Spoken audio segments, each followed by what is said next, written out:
Removing the vanity covers on a BMW. Now, first remove the microfilter housing. That'll give you some better access. You can get in there with a very low profile 10mm and ratchet to remove the 10mm that are underneath these caps. And you do have a little bit more room on this back one. But it's not that hard to take that microfilter off, so just make it a little bit easier for yourself.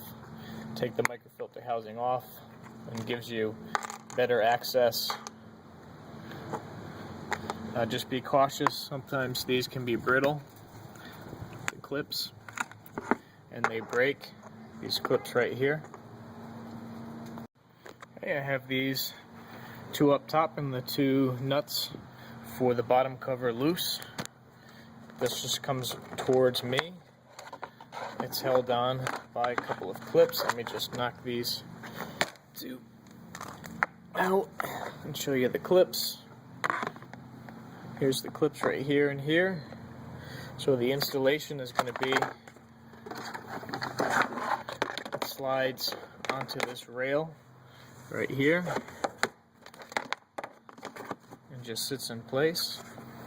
Now whenever you put these back in, you start them all first before you tighten them, just to help the alignment, because it can get off center and you could have difficulty installing one. Take that off. And then to take the bottom cover off, I have to take my oil filter cap off. And then the cover just lifts up. Can leave those sitting right on there, because I'm going to take the whole thing off like this.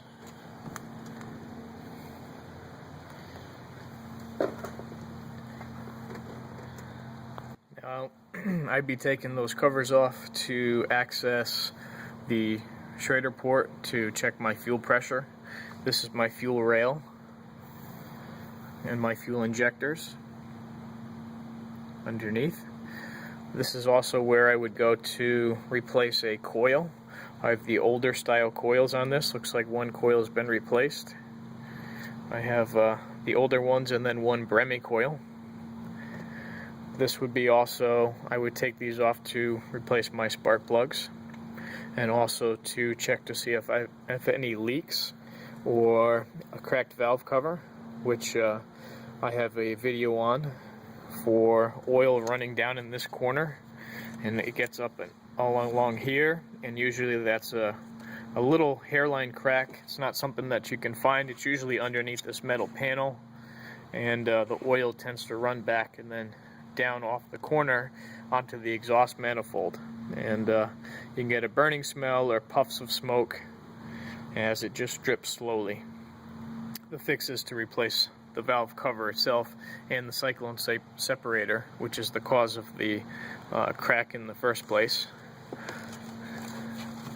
Now normally you have oxygen sensor wiring, which I just found down there. This actually is usually up here with those same clips as right here.